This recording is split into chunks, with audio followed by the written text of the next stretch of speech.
Yeah, hey guys, after listening to your latest episodes, I've held off loading both iOS 26 and macOS on my devices. It's a bit like having a box of chocolates and not being able to open them. I feel your pain, Roger. Until when? When do you think is a good time to upgrade? Kind regards, Roger. And I still have it on my Mac, but Okay. obviously is. And Adam, you haven't on your Mac. Have you on your phone? Oh yeah, absolutely. The phone, my iPad, my Vision Pro, yeah, everything's been updated. I can't.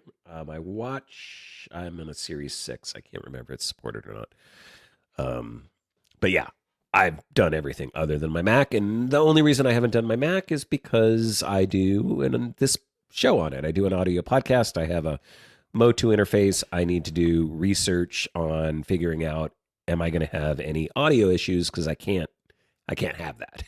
And I haven't had time to do the research. I've been doing this show. I've been working. So like it comes down to needing to do my due diligence to make sure anything that is critical to my life in working on that machine is not going to break before I upgrade.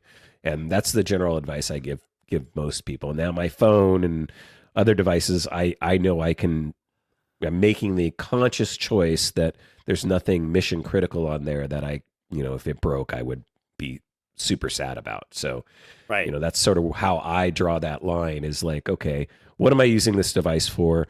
What apps and functionality do I have on there? And just frankly, outside the Mac, over the years, I've just found, iOS to be pretty stable. I mean, the most often common thing I think you'll get is sort of like we talked about last time. Some people reported a few battery issues and things like that. But, I feel like iOS has generally been relatively safe. I don't remember any years where something's gone really, really sideways.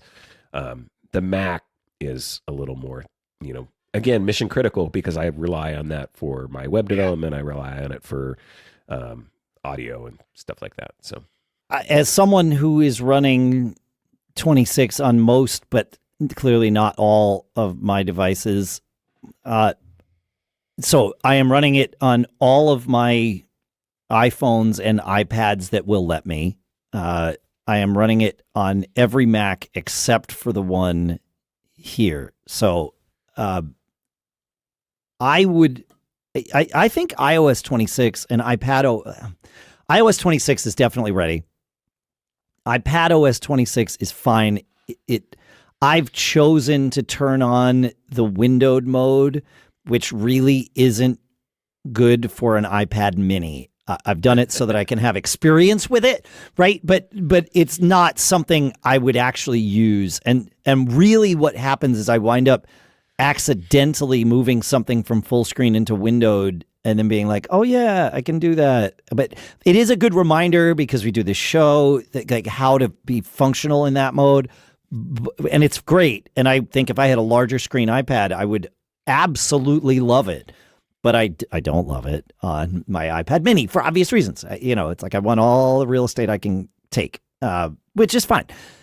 But it's stable. I do recommend it. And you can I could turn off the ability to go in and out of windowed mode so that didn't happen. But I just intentionally have not.